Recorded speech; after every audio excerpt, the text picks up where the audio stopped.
अस्सलामुअलैकुम जी फ्रेंड्स। आज का जो हमारा टॉपिक है वो है Bravais lattice in to dimension. हम लोगों ने SSP 1 की सीरीज स्टार्ट की हुई है। इसी सीरीज में वीडियो नंबर 2 है, इसका ए पार्ट है, तो इस पर बात करने की कोशिश करेंगे। तो आने वाली वीडियोस में इन टॉपिक्स पर भी बात करने की कोशिश करेंगे। ओके, देखते जाएं। ये है हमारे पास सॉलिड स्टेट फिजिक्स 1 की मुकम्मल सीरीज है।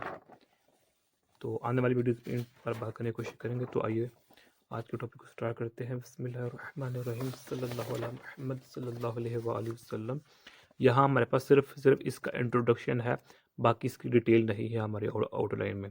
ओके, तो नेक्स्ट वीडियो हम 3 डिमेंशन पर बात करने की कोशिश करेंगे। तो सबसे पहले हमें जो ब्रेविस लैटिस है या ब्रेवाइस लैटिस है, जो भी है, या लैटाइस है, जिस तरह मर्जी पढ़ लें इसको।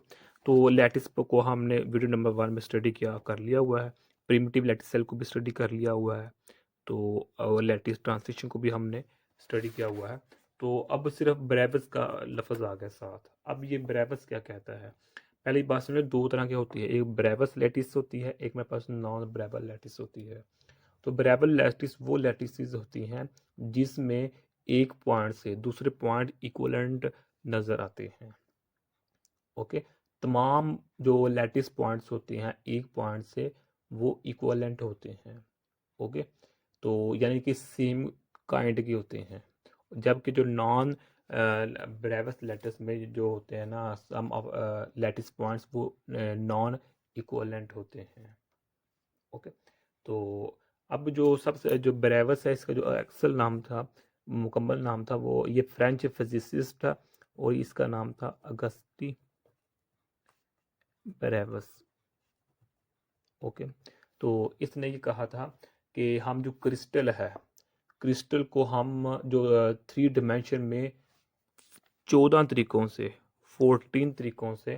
डिफरेंट वे से हम रिप्रेजेंट कर सकते हैं क्रिस्टल्स को। ओके, तो जो स्मॉलेस्ट ग्रुप था उस क्रिस्टल को, उसको नाम है यूनिट सेल का नाम दिया। हम जानते हैं यूनिट सेल छोटा सा पोर्शन होते हैं। तो जब एक यूनिट सेल उस जैसे तमाम यूनिट सेल्स मिलते हैं तो हमें एक क्रिस्टल बन जाता है। ये हम ऑलरेडी जानते हैं। ओके, तो अगर ब्रेवस के अलावा बात करेंगे कि क्रिस्टल को हम रिप्रेजेंट करें, काफ़ी तरीके हैं, लेकिन जो बेस्ट और बेहतर तरीका है वो ब्रेवस तरीका है, ब्रेवस मेथड है, जिसके थ्रू हम क्रिस्टल को रिप्रेजेंट करते हैं। ओके, तो अब हम चूंकि टू डिमेंशन की बात करने लगे हैं, तो हम चूंकि कीटल की बुक को फॉलो कर रहे हैं, तो इसमें जो मेरे पास ये मेरे पास है 2 डिमेंशन में जो मेरे पास लैटिस है। तो इसमें अगर बात करें कि 2 डिमेंशन में हम हमारे पास 5 शेप्स आती हैं इसकी। यानी कि मतलब क्या है कि 2 डिमेंशन में जो ब्रेबल लैटिस होते हैं ये 5 टाइप्स के होते हैं। उन 5 टाइप्स में से जो पहले एक टाइप होती है वो जनरल होती है। जो 4 टाइप्स होती हैं वो हमारे पास स्पेशल टाइप्स होती हैं, स्पेशल लैटिसेस होती हैं। ओके, तो जो एक जनरल होती है उसको हम ओब्लीग लैटिस का नाम देते हैं। इसका ओब्लीग लैटिस का नाम देते हैं। अभी हम उसकी ना पिक्चर भी देखेंगे, यहाँ भी देखेंगे, और आपको हम एक अलग से पिक्चर के तौर पर उसको हम दिखाएंगे भी। तो सबसे पहले जो हमारे पास 2 डिमेंशन में आ जाती है वो हमारे पास आ जाती है स्क्वायर लैटिस। ओके, तो इसमें जो हमारे पास ये देखिए एंगल होता है वो 90 का एंगल होता है। ये हमारे पास एंगल कौन सा है? 90 का एंगल होता है। जो इसमें A1 की लेंथ होती है वो A2 की लेंथ की इक्वल होती है।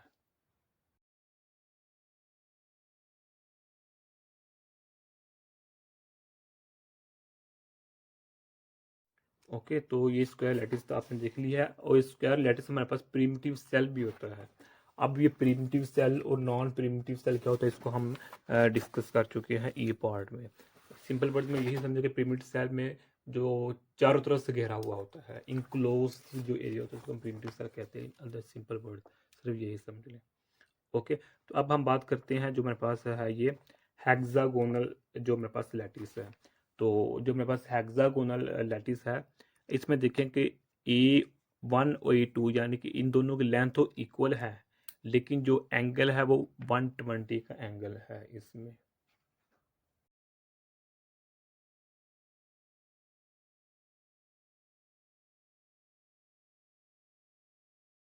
ओके, हो गया हेक्सागोनल लैटिस। तो ये हमारे पास नॉन प्रिमिटिव केस में आ जाता है। तो उसके बाद अब हम बात करते हैं रेक्टेंगुलर लैटिस की। ओके, तो जो रेक्टेंगुलर लैटिस है इसमें देखें जो हमारे पास A1 A2 के इक्वल नहीं है, यानी कि A1 A2 के इक्वल नहीं है, और जो एंगल है वो 90 का है। इधर हमारे पास एंगल 90 का बन रहा है रेक्टेंगुलर लैटिस में। ओके, तो ये मेरे पास ये प्रिमिटिव सेल होता है। कौन सा होता है? प्रिमिटिव। एक्चुअली जो मेरे पास होता है ना, जो स्मॉल लेंथ होती है रेक्टेंगुलर में, उसमें को हम ज़्यादातर ए से शो करते हैं।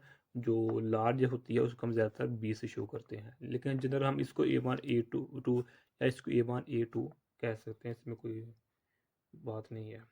तो अब ये मेरे पास ये रेक्टेंगुलर लैटिस थी। अब एक और रेक्टेंगुलर है, उसको हम सेंटर्ड रेक्टेंगुलर लैटिस का नाम देते हैं।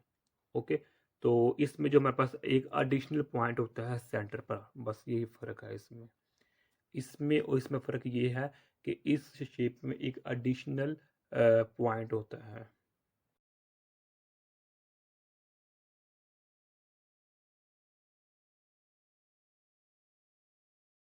आपने अभी ये रेक्टेंगुलर लैटिस की पिक्चर देखी है, तो सेंटर्ड में देखें ये मेरे पास क्या होता है, एक एडिशनल पॉइंट होता है।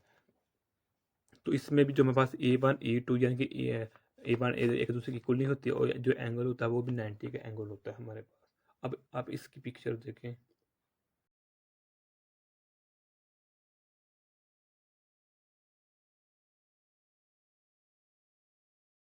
तो ये मेरे पास 4 स्पेशल केसेस हैं 2 डायमेंशन में। अब जो पांचवा केस है वो मेरे पास जनरल केस है। वो मेरे पास केस है ओब्लीक का। किसका? ओब्लीक का।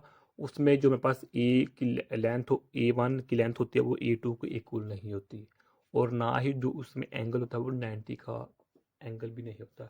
इसलिए उसकी शेप को हम कहीं भी किसी भी तरीके से ड्रा कर सकते हैं, क्योंकि ना लेंथ A1 A2 की इक्वल है, यानी कि A1 का A कह लें, A1 को A कह ले और A2 को B कह ले, या फिर AB कह लें या A1 A2 कह लें, जो मर्जी कह लें। तो अब उसकी शेप को जिस तरह मर्जी बनाना है वो हम लोग अपनी मर्जी होती है, क्योंकि उनमें लेंथ इक्वल नहीं है और ना ही एंगल का इशू है, 90 का एंगल नहीं होता। तो अब लोग आप उसकी पिक्चर देखे पहले।